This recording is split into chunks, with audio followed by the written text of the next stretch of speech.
All right, so this is our second lesson on this More Than an Offense apologetics series. And this week we're talking about, can we trust the Gospels? A few things I wanted to cover. First of all, as mentioned last week, we are the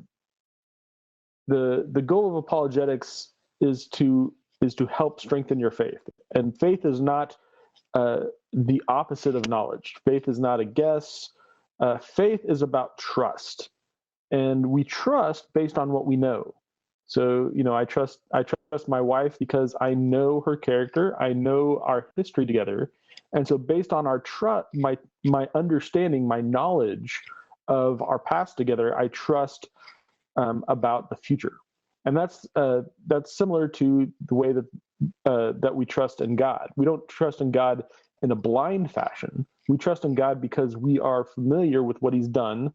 We're familiar with God's history of interaction with humanity, and so we trust that what He says He's going to do, He's going to do.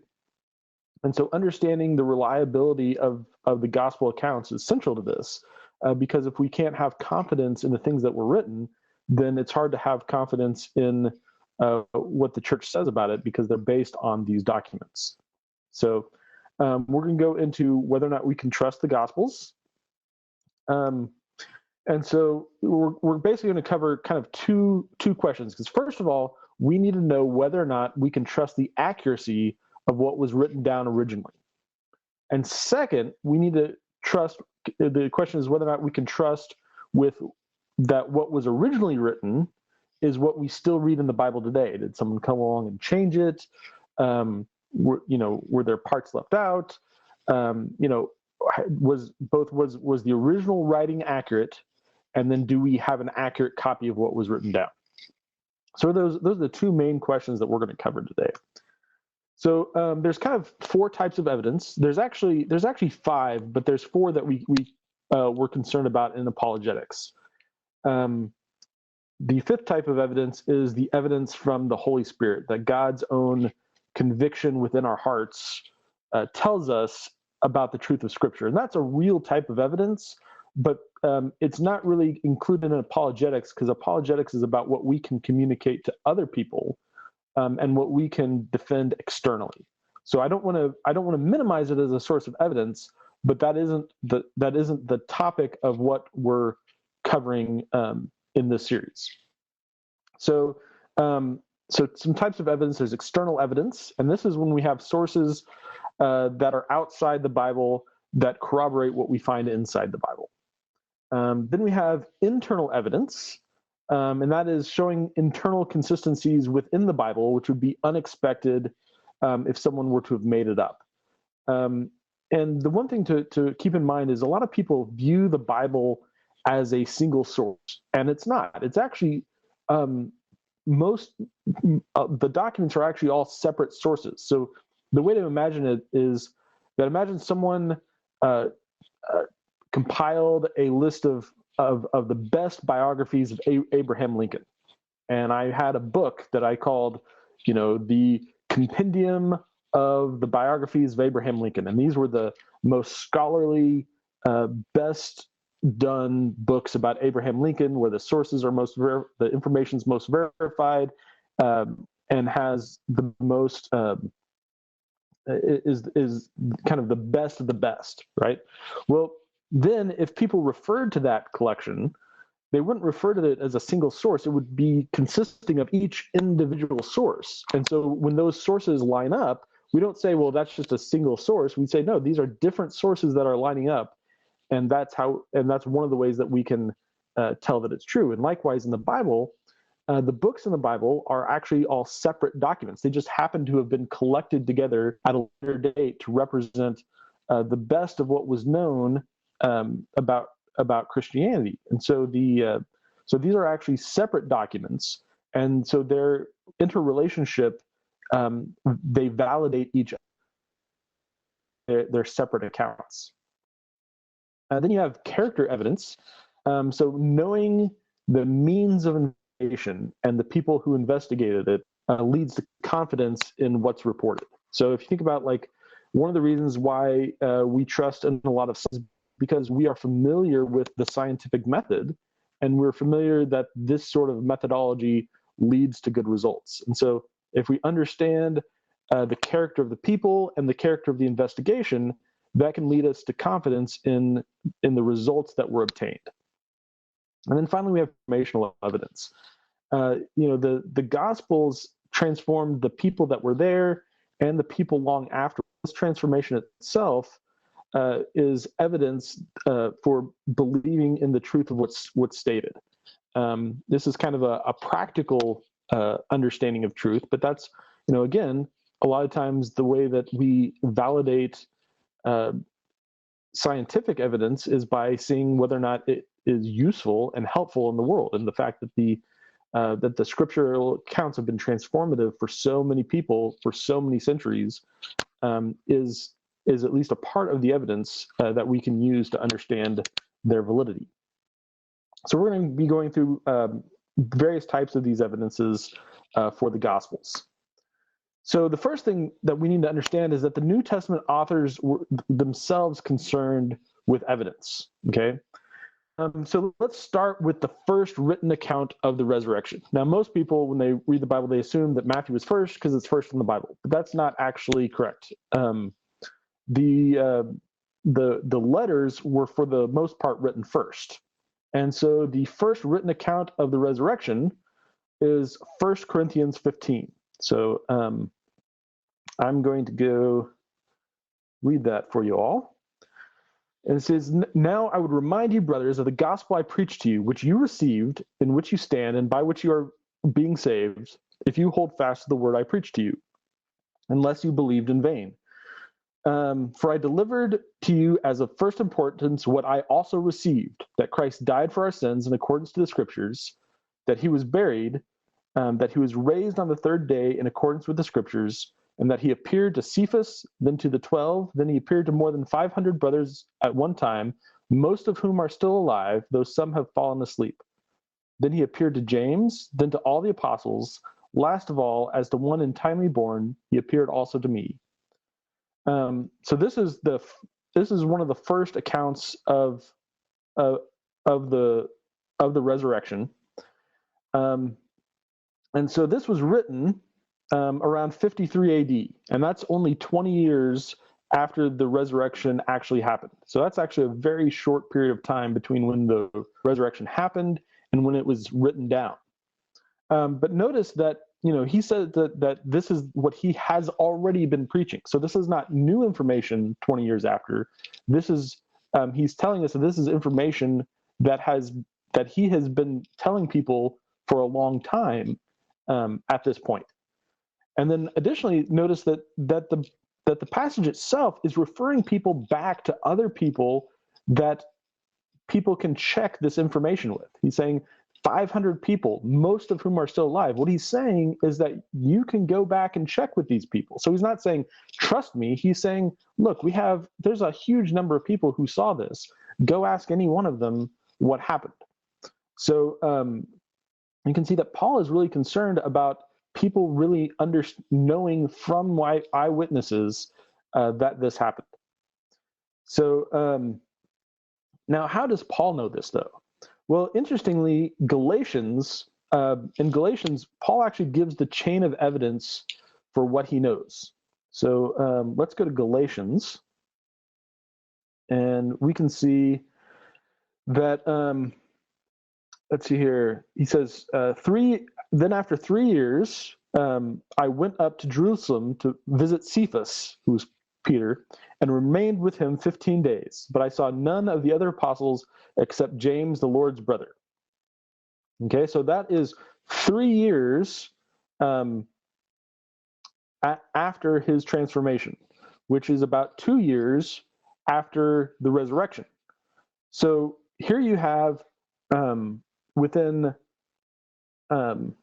5 years of the resurrection is when Paul meets Peter and talks to him about the resurrection. Okay, and then later it says that Paul comes back and he talks to Peter. And his purpose of coming back was to confirm the accuracy of what he had been preaching. So let's look at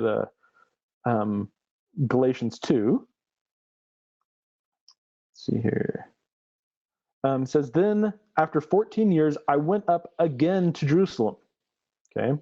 I went up because of a revelation and set before them. So he's setting before the apostles in Jerusalem. He's setting before them the gospel that I proclaim among the Gentiles in order to make sure I was not running or had not run in vain. So he's saying, I went back up to Jerusalem and I verified with the apostles in Jerusalem that I was preaching correct things.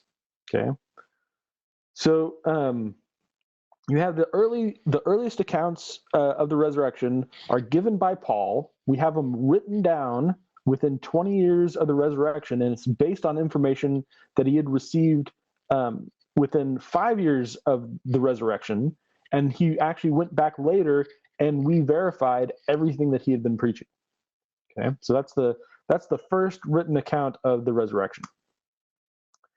So then you have the book of Luke, and we talked about this a little bit last week, but Luke begins by telling us his historical method.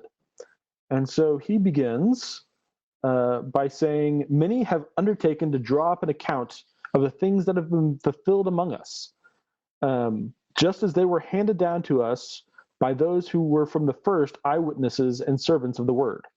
With this in mind, since I myself have carefully investigated everything from the beginning, I too decided to write an orderly account for you, most excellent Theophilus, so that you may know the certainty of the things that you have been taught. So he's getting his information from eyewitnesses and servants, and he himself has carefully investigated everything from the beginning and decided to write an orderly account. So anyway, Luke continues his work in Acts. Most people don't realize that Luke and Acts are actually kind of two parts of the same book. And the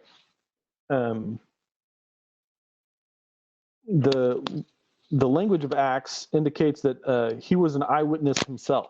Okay, so if you look in Acts, there's several passages which are known as the we passages in Acts. And so these passages, they're also co-confirmed in some of the letters that Luke was going along with Paul during these journeys. And so I'll show you one of these. Let's see here. So here, and this is Acts 16 verses 10, said, after Paul had seen the vision, we got ready at once to leave for Macedonia. Okay, so if you look throughout here, it says you have when they came to the border, they tried to enter Bithynia. The Spirit of Jesus would not allow them to, so they passed. But then after he gets to Troas, it says, after Paul has seen the vision, we got ready at once. Okay, so here this switches from a third-person description to a first-person description. So literally, these passages, Luke is operating with Paul, and so he's actually an eyewitness to these events in Acts. And as I said, the fact that Luke was with them is confirmed in several letters, and so you can actually see that the Bible itself records the transition in Acts between when it's a first-person account and a third-person account. So then we have the fact that there's actually, it seems that there are locations of many places in Acts that, a lot of times it'll give you exactly the location where they went, whose house it was, and so on and so forth. But occasionally it'll give these odd references of going to another place. And what a lot of scholars think this is these are hideouts that were actually still in use when Luke wrote, and that he's trying to conceal their location. So, when Peter broke out from prison, he went to the disciples, and then he left there and went to another place. And a lot of people think that the reason why it's just called another place is that it was a hideout being used by the church. And so you have, so Luke is heavily involved in the activities of the church that he's writing about, because he even knows which places are, can he reveal, and which places should he keep secret for the purposes of the church. So he is highly connected with the events that are going on. The other thing to note about Luke is that he does not shy away from the truth, even when it's harmful to his cause. So if you think about it, back then, women were not allowed to give testimony because their testimony was not considered to be truthful. But when it was the women who found the tomb empty, that's what Luke recorded. And so Luke records things like, if you imagine what someone would do if they were making something up, they would think about, who would other people agree with, and how would I convince someone else that this happened?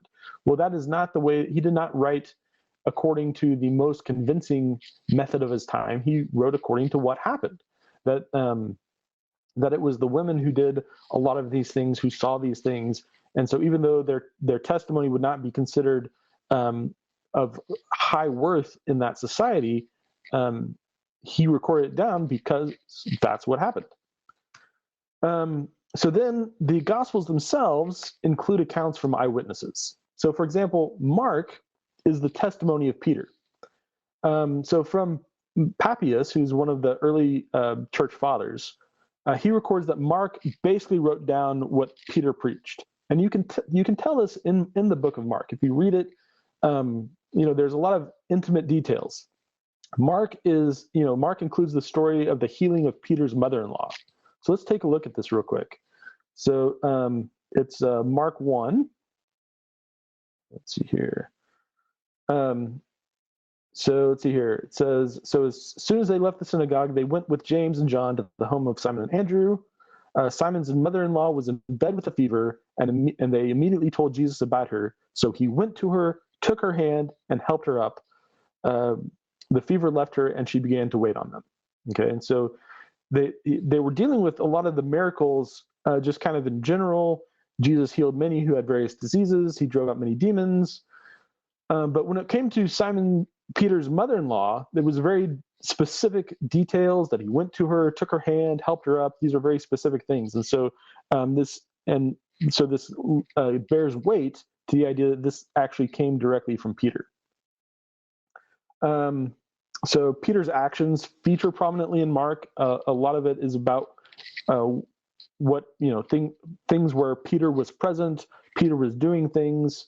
There's also a lot of activity on boats. Mark is the most boat-heavy book in the New Testament, and so that Peter was a fisherman, and so a lot of his stories about Jesus were on boats.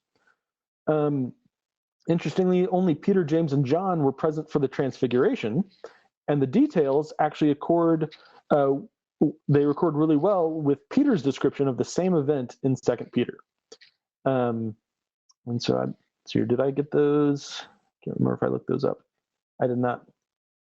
I don't think I have one of these. No, that's a different one. So I do not have that one looked up. But the other one is that Jesus' specific words in Aramaic were included. Okay, so this is a very personal account of Jesus, because the person is specifically. So the book is written in Greek, but it's recording the specific words of Jesus in Aramaic. And so I have one of these for you. And so that is Mark 5:41. He says, he took her by the hand and said to her, Talitha cum, which means little girl, I say to you, get up. Okay, so he's referring to not only that Jesus said, get up, he's literally referring to Jesus' words in Aramaic. So this is definitely a personal account of someone who was there. Then you have Matthew recording the sayings of Jesus. Now, many of the actions in the book of Matthew seem to be based on Mark. The actions, the things that he does seem to be very similar to Mark. But the sayings of Jesus in Matthew seem to be original. Luke also refers to them, but again, Luke says he investigated everything from the beginning. And so if the sayings of Jesus were written down, then obviously he would have went by those. Matthew the apostle was a scribe, And Papias reported that he recorded the sayings of Jesus in Aramaic. And so this is what I believe is the source of the book of Matthew. Because a lot of people say that the book of Matthew is a composite, that it's on the one hand that the book of Matthew actually comes from two sources. That's a book of sayings, and the book of Mark. And so it makes sense because the early church fathers say that Matthew wrote down a book of sayings, and if you can imagine, the early church probably needed some context to go along with those sayings, and so they took the words of Jesus as recorded by Matthew, and they took the actions of Jesus that are recorded by Mark through Peter, and they put those together into the book of Matthew that we have now. And so you can say that the book of Matthew, it came entirely from the disciples of Jesus. Then in the New Testament, we have a lot of these things which are referred to as undesigned coincidences. And there's a book on this called Hidden in Plain View. And so what an undesigned coincidence is basically, if you think about the New Testament manuscripts as a puzzle. And so you have things that individually, they're not really explainable. But when you put different sources together, they're understandable together. Now, remember when I said earlier that the books in the New Testament, they were just collected together. They didn't start out together. They're not all written by the same person. And so when we see these things that are unexplainable separately, but they're understandable together, and there's not really a connection between them, so that no one's orchestrating these connections to exist. They just happen to intertwine perfectly. Well, these are undesigned coincidences, which the different books authenticate each other. Okay, so I'll give one example of this, and this is the feeding of the 5,000. Okay, so in John 6, Jesus asked Philip where they should buy bread. Okay, well, why did he ask Philip? Well, earlier it says that Philip was from Bethsaida.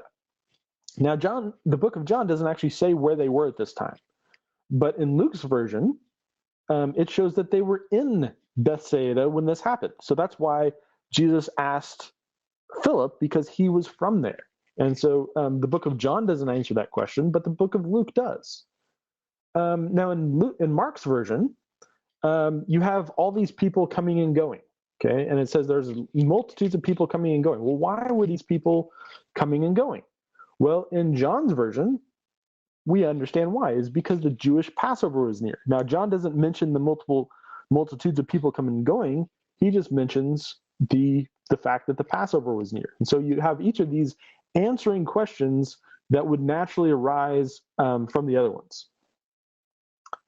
So that's what undesigned coincidences are. And then the early church itself was concerned with evidence. Okay, the early church wanted the truth. So in the early days, many accounts of Christ, both true and false, were circulating. Okay, so the church wanted to know which ones were true and which ones were false. And so the New Testament is a compilation of the books that the church believed were authentic. Now note that the church didn't easily accept things into the canon. They went through a rigorous process of debate and conversation spanning a couple hundred years to talk about the authorship, the reliability, and the inspiration of each of the books. And you can also see that in the early church's dialogues with other other non-Christians, that they were focused on the evidence and reasonableness of the claims of Christianity. It was the people who were writing were very focused on what was true and how we can know it's true. So interestingly, it would be, it's great when you have something to compare it to. It's like, how would we know if something was a false gospel? Well, what's great, the early heretics of the early church did us all a huge favor by writing false gospels. And the reason I say that is because that gives us something to compare to. We can see the difference between the true gospels and the false gospels. And some of these are recorded in the book Jesus and the Eyewitnesses. So it's interesting that if you read the New Testament, the authors of the New Testament are very, very knowledgeable about local geography and local customs. You can see the way that Jesus traveled. Sometimes historically, there have been some criticisms about the path that Jesus took and whether or not it was whether or not the path that it was taken, maybe Jesus took a really circuitous route, and people say, well, why would Jesus have gone that way? But actually, if you look at the local geography, like, oh, the reason why they took a huge, route around is because there was a giant mountain in the way. And so the writers of the New Testament were very knowledgeable about local geography and local customs. And New Testament makes a lot of sense in terms of that of geography. And the false gospels, if you read them, they seem to only know about Jerusalem and Nazareth, which are the two biggest locations in the area. So, if I'm writing about France, I'd write about Paris because that's the one of maybe 3 towns I've ever heard of in France. And so, if someone from New York were writing about Oklahoma, they'd write about Oklahoma City, maybe Tulsa. They wouldn't have any idea about Owasso or Bixby or Sand Springs. Those locations would not have occurred to them. They would only know about Oklahoma City and Tulsa. And so we can see that in the false gospels, they pretty much only know about Nazareth and Jerusalem. The true gospels, they reflect the common names of people in the time and place where they took place. Okay, so this is really interesting because there's actually a group of people whose job it is, as historians, they go and they count names on grave markers. I kid you not. They go through grave markers in various cemeteries and they count the names and when they're buried, and that gives people an idea of what people were called at what times. And people don't recognize that there's actually a large shift in what common names are, even within a location, based on the time, based on the date, based on the location. I actually don't know what the common names in Philadelphia are. I don't know what people are likely to call people. I certainly don't know, the names that people are likely to call their children in the UK or Germany or anything like that. But you'll find in the gospel, you actually find the names of people actually reflect the commonly used names at the time. And in fact, you'll even find that names that are super common, you get nicknames in the Bible. So you have Mary Magdalene, and you have the other Mary, right? So we're talking about, Mary was such a common name. When you said the word Mary, you had to give some other indications about who that is, and you find that the ones that get additional nicknames in the New Testament, those correspond to the names that were just super popular at the time. And in the false gospels, if it's not a common character, it usually does not reflect the names that were in common use at the time and place of the Bible. The other thing about the true gospels is the gospels focus on Christ.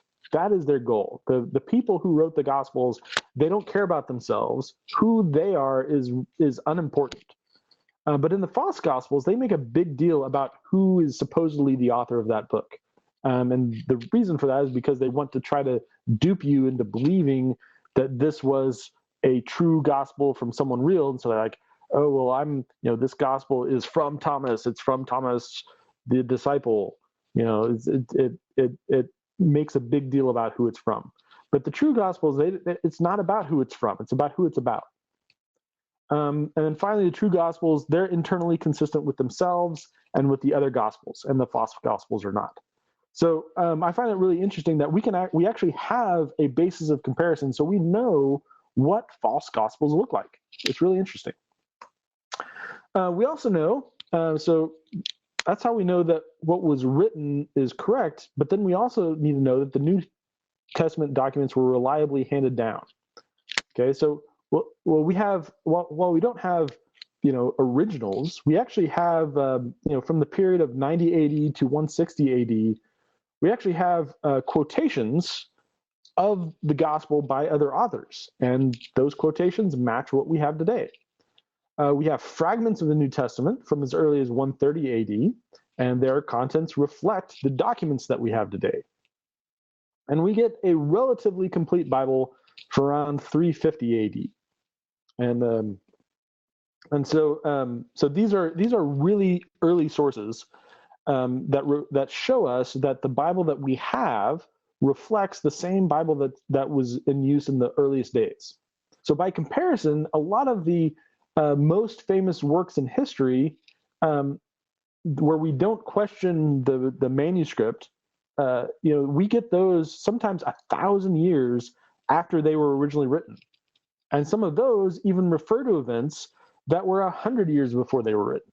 Okay, and so you can find information like that. There's a book called The New Testament Documents, Are They Reliable, by F.F. Bruce.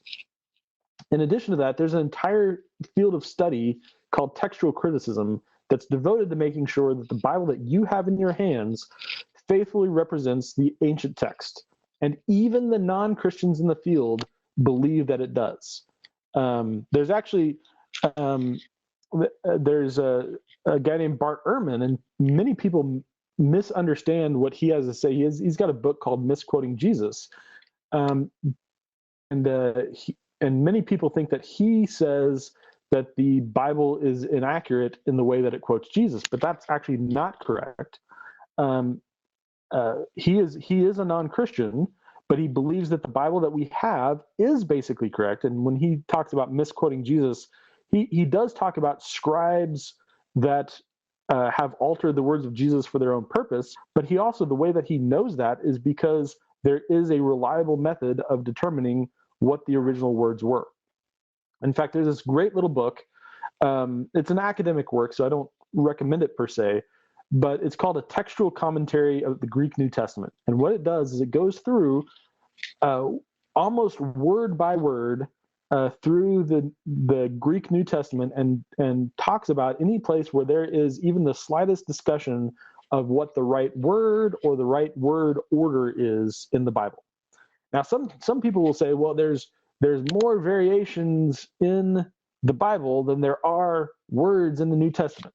There are more variations in the New Testament, and that's technically true. There's more changes in the New Testament than there are words in the New Testament. But the thing you have to recognize is that every misspelling ever done in the Bible from any hand copy counts as an alteration. And so obviously, every given word in the Bible could be misspelled. And so you have every single misspelling counts as an alteration. And so almost all of them you can recognize real easily what the original was, because if you have a misspelled word and you know how it should be spelled, then you know what the original is. Additionally, in Greek, word order didn't really matter.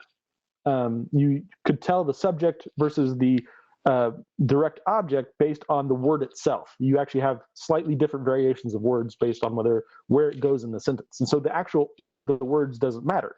And so if someone wrote the words out of order, that would count as a variation. If you have 10 words, the number of different ways you can vary those is enormous. And the fact is, in Greek, it doesn't really matter what order you write the words. And so it's not like we don't understand what it means, although we might not know exactly what order the word should have gone in. It doesn't really matter because we can tell the meaning without the word order. The other interesting thing is that the basics of the gospel story are generally accepted by historians. And by that, I don't mean the resurrection itself, but Gary Habermas put together a great list of basic historical facts that most scholars, even non-Christian ones, will agree with. Most scholars believe that Jesus lived. Most scholars believed that Jesus was believed by the people at the time to be a miracle worker. Whether you believe in miracles or not, we can all agree that the people at the time of Jesus thought of Jesus as a miracle worker. Jesus had disciples. That's uncontested. Jesus died by crucifixion. That's reported by a number of people at the time, not just Christian sources. Then there's the fact that Jesus's body was missing, and this is most scholars believe that this is the case for the simple reason that if you have a bunch of people going around saying that Jesus is risen from the dead, the simple refutation would have simply to produce the body and say, no, here's the body. He didn't rise from the dead. And so the fact that Jesus' body was missing is generally accepted as a historical fact. Now, the reason for it is disputed, but the fact of the missing body is relatively well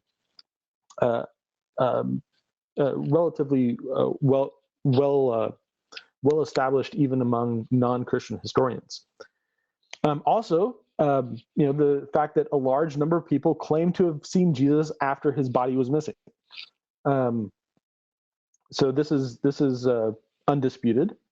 And then the fact that the disciples themselves were changed, right? These were unschooled, ordinary fishermen who went out and transformed the world. And finally, all the disciples held to that claim even through immense persecution and capital punishment. And this is really interesting because all they had to do to avoid their persecution and capital punishment was simply to deny the fact of the resurrection. That's all they had to do to avoid the pain. And all of them were insistent that it happened. Okay, and so this is what Gary Habermas points out is that this is historically unexplainable unless you have the resurrection.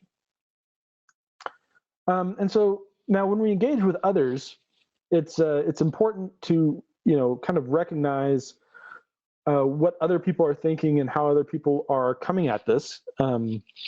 So it's always important to know, what are your assumptions? What's your standard of evidence? And are you applying that standard of evidence evenly, with other events that you believe to be true? So many of the arguments against the New Testament would render most of what we know about ancient history to be false if we applied the same standards to other histories. So there's a number of historical documents. If you say, well, I require that whatever happened had been written down within X number of years of the event. Well, if you apply that to history, how much of history do you lose? And you find out that if you have a greater standard of evidence than is required for accepting the New Testament, you lose a huge, huge chunk of history. Then additionally, many of the arguments against the historicity of the New Testament assume that miracles can't happen, or at least you can't claim a miracle in history. In fact, there's a lot of people who that's literally their defense of why they don't historically hold to the resurrection is because we can't have miracles in history. And so if that's your assumption going in, well, if you say at the outset that evidence doesn't matter and that no amount of evidence could convince you, well, then that's not really a good standard of evidence for weighing whether or not something happened. And then finally, don't forget that the transformation of the disciples themselves, along with the transformation of the world through the church, do indeed count as evidence for the truth claims.